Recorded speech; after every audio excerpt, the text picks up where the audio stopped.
What's up, Streetboard family? My name is Simon Johns, and today I'm going to bring you along for the session with me at Eastlake Trail Skate Park in southern San Diego.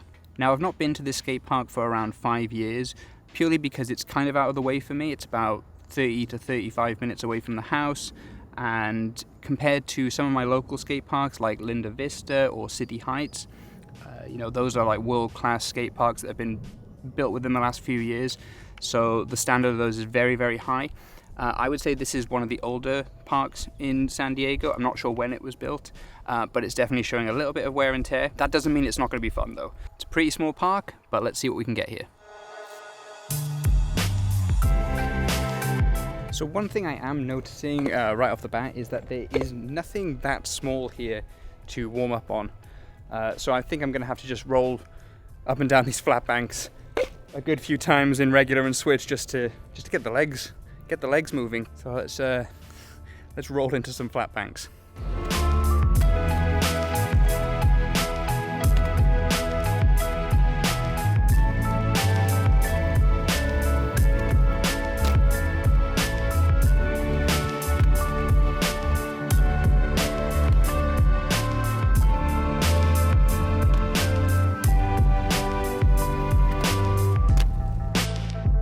So what's pretty funny, and I don't know if it shows up too well on camera, but there's actually these little cracks just before the rail.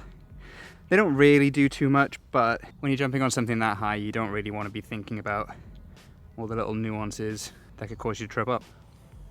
So because there's only an entrance to this and not an exit, I guess you could use that as the exit, but for argument's sake, let's pretend this is the way you go in. I'm going to use this line as my entry point and that line as my exit point, and just do some 50-50s, some warm-ups, something a bit more substantial than jumping into flat banks.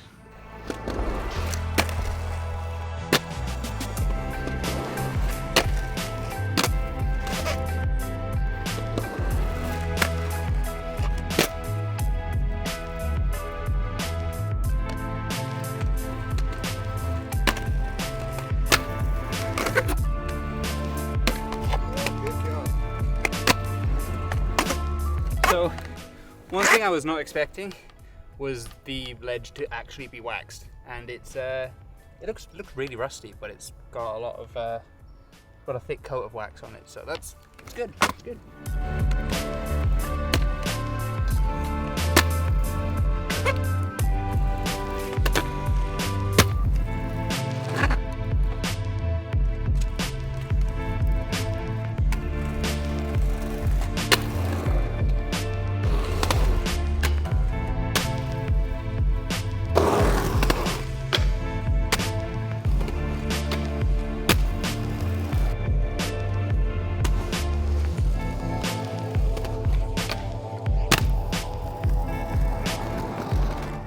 So one unique thing about this park is that this side has a 5 stair, and the other side has a 4 stair, but the 5 stair is actually got a smaller rail down it.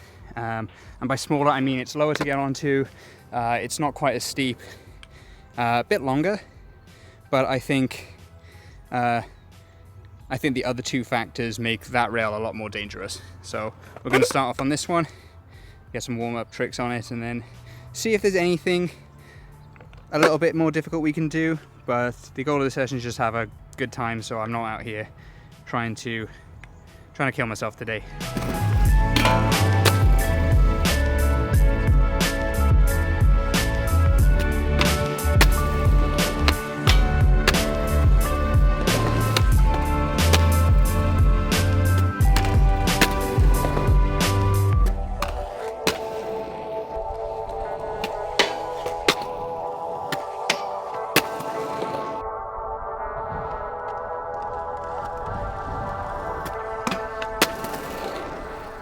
So starting to feel pretty warmed up now on this rail.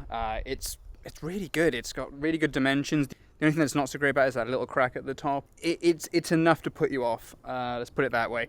When I was doing the backflip and taking off on my front foot, I could definitely feel it as I took off. Thankfully, nothing went wrong. Yeah, if they just spent a little bit of money to fix that crack, this would be one of the best, honestly, one of the best down rails in a skate park I've ever skated. Yeah, it is that good. I really like it. So Gonna try and do some slightly more difficult stuff, maybe try a front feeble, maybe a nose grind, and then I'm gonna try hop on it switch and see if I can do maybe something like a half cab 5-0. It's usually my go-to slightly more difficult trick. I don't know if I've got enough speed to full cab front board this rail. There's not a lot of run up at the top, so let's just see how it goes. Yeah, and hopefully I don't get too worn out on it.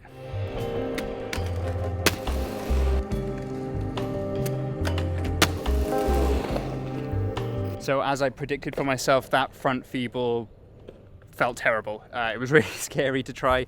It's one of those tricks that, I don't know, I've just been able to do it for a long time. It just never feels that comfy. And I don't know what it is. I could do it at my local park, no problem.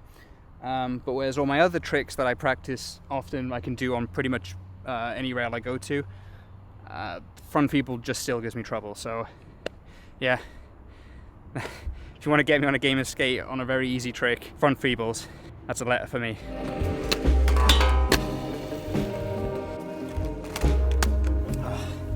Attempt number 1 at nose grinds never goes according to plan for me usually.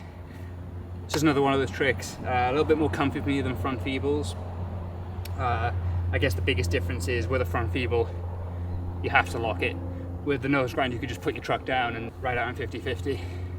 Committing on the first one, I don't know what it is. I always feel like I've got to test out the rail first, even though in my head I was going for nose grind, but it ended up being a 50-50. Sorry if I'm rambling, it's very hot. Might be getting heat stroke. A little bit better, but not the one I wanted. Gonna give it one more shot. I don't know if it came across on camera, but the way I came out of it was a little awkward. Definitely felt it in the old hip there. So now that those two tricks are out the way, I'm gonna try and hit it switch. I would say probably the easiest trick for me personally is switch backside board slide. That's not the first switch trick I learned. It was actually switch frontside lip slide, which I definitely think is easier if you've not tried a switch trick on a rail before. It's a little bit more of an intuitive kind of jump into the switch lip slide than it is the switch board slide. But I think once you overcome the difficulty of actually jumping into the switch board slide, it's a lot safer. I find it's easier to clear that front foot over the rail. Especially if something's high, I think it's a little easier to jump onto something high with a switchboard slide than it is with a switch lip slide. So yeah, just gonna do that and then take it from there.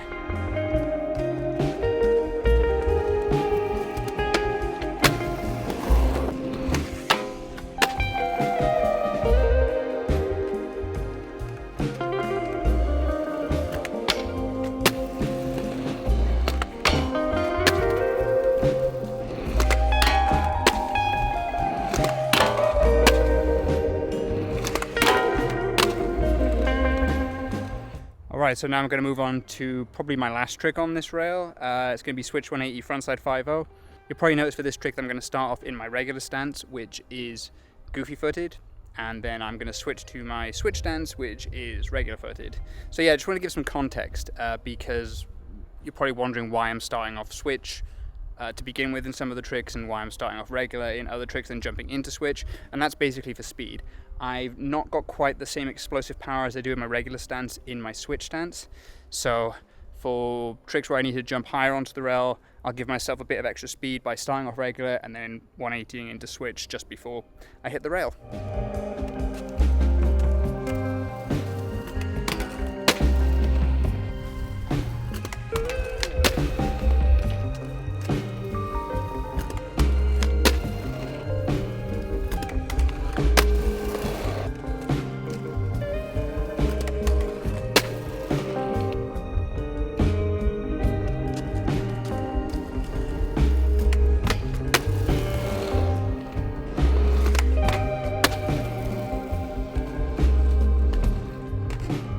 So I know I said I wasn't going to try another trick after the switch 180 5-0, but I don't know, the switch 270 front board was just feeling right today, so gave it a shot. It actually worked out really well. So pretty stoked on that. The run-up's kind of awkward, so it's pretty good practice if I ever get to a street rail that doesn't have a lot of run up. Thank you guys so much for joining me on this session today. This is typically what I do, is I just go to a skate park and I just, you know, practice the tricks that are fun for me. You could have a different bag of tricks that are fun for you. Just make sure that whatever you're doing that you find fun. Said fun too many times, but that is the emphasis. You need to make sure that everything you're doing is fun. Otherwise, what's the point? If you're not already, don't forget to hit the subscribe button and the notification bell. Stay up to date with all the latest content. Until next time, peace out.